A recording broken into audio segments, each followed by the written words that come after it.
guys, how are you doing?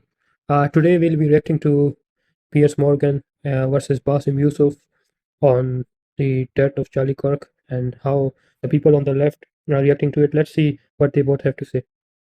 Bring spotlight on the abject state of discourse and division, especially online, where extreme takes increasingly lead to real-world consequences. Many of the protesters at London's massive anti-immigration march this weekend, already fired up by some dubious content, brought their fury about Charlie Kirk onto the streets, and at the heart of it all is a bitter blame game, which neither side is in the mood for compromise. Comedian and activist Bassem Youssef is a familiar face to uncensored viewers. His recent contribution to these debates implies he's in no mood for taking the temperature down. He's about to embark on a new tour called The Belly of the Beast. Yes, that's a great point from Piers Morgan, because now if you look at the situation, neither people on the left or the right are willing to make things, a little calmer, and that's the issue. That's the issue that we are facing.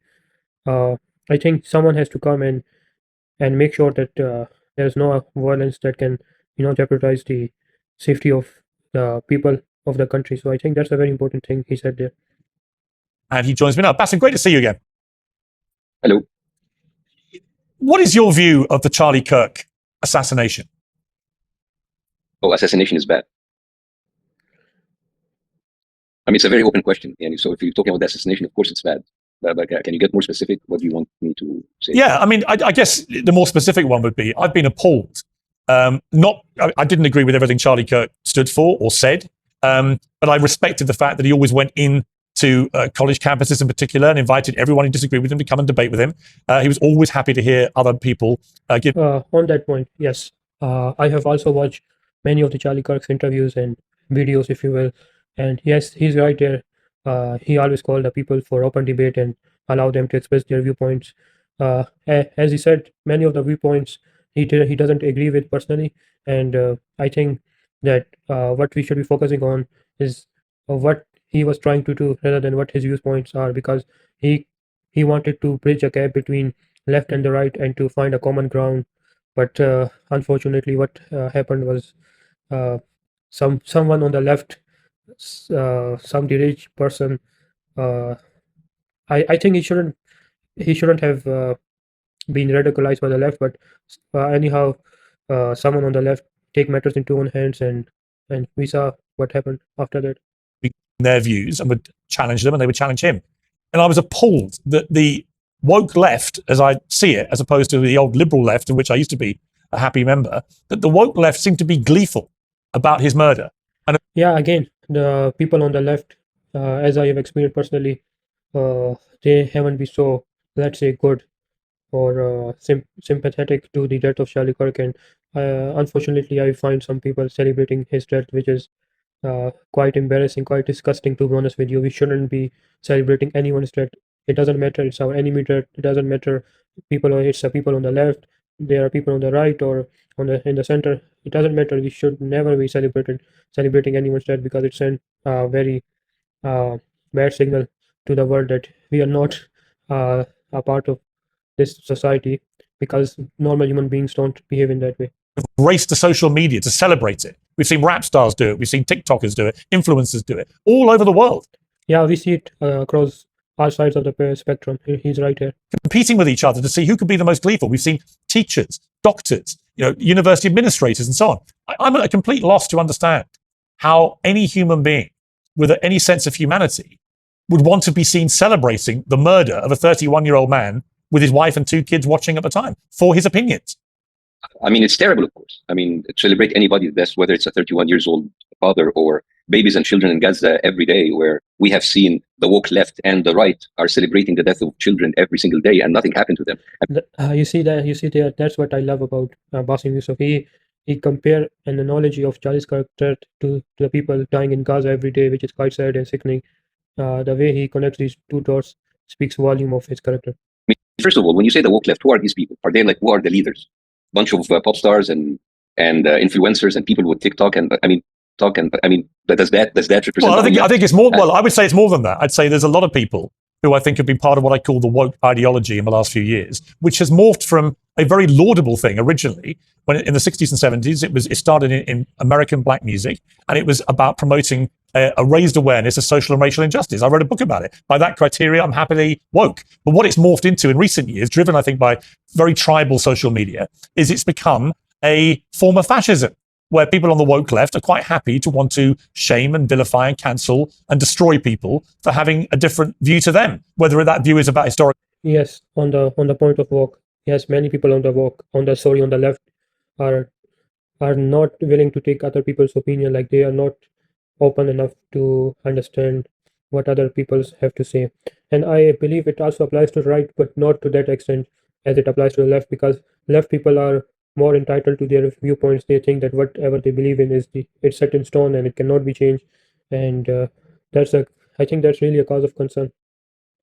Figures, or about books, or about movies, or about fashion, or about hairstyles, or what you can wear on Halloween, or whatever it may be. It became a puritanical purge, which I felt has bordered on fascism. And at the heart of it was the constant description of Donald Trump as the new Hitler, his supporters as the new Nazis.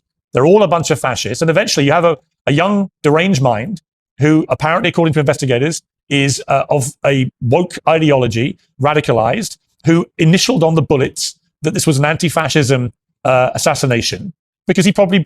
Guys, do you know, I actually don't know the exact story, but I heard that the killer family was highly conservative, but I'm not sure about what Piers Morgan is saying here, that on the bullet it was written that he was anti-fascist.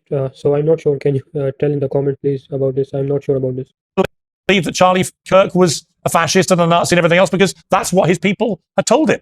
And I feel that's an incredibly dangerous cocktail that has been allowed to happen. And when I saw the celebrations going on, I realized it wasn't just about this shooter, that there were a lot of people in America, in the UK, around the world, who actually agree and were prepared to celebrate it. Well, let's break this down. Now, when you say the left, is very general. If you have thousands of people with TikTok accounts that celebrate people's death, it happens on the right and on the left. Mm-hmm. There are people who have mocked the death of the minister. Yes, we should give credit where it's due. Bassem Youssef is right. People on the left and the right won't celebrate each other dead. So that's the right point. So a lawmaker and her husband and her daughter that were shot in front of their 4 years old. And again, I just want to preface it, I'm not condoning what happened to Charlie Kirk. What happened is terrible. It should not be accepted. And myself, I will never celebrate something like that. But I'm a little bit confused, because someone like Randy Fine, who's a congressman from Florida, who posted about going after people's jobs if they mock Charlie's death online, which is terrible, of course, if you mock anybody's death. But the fact that you go after someone, it's very confusing to me, because for those of you who don't know who Randy Fine is, he is the fat bitch who continues to suck Israel dick every day on daily basis. And that guy, he is in Gaza, like he said, everyone in Gaza should die. Kill them all, let the blood fall in Gaza. They are animals. And now he pretends to have a soul. This kind of manufactured selective rage will confuse. If you're going to have rage, please. If you're going to be angry, please. But just be consistent.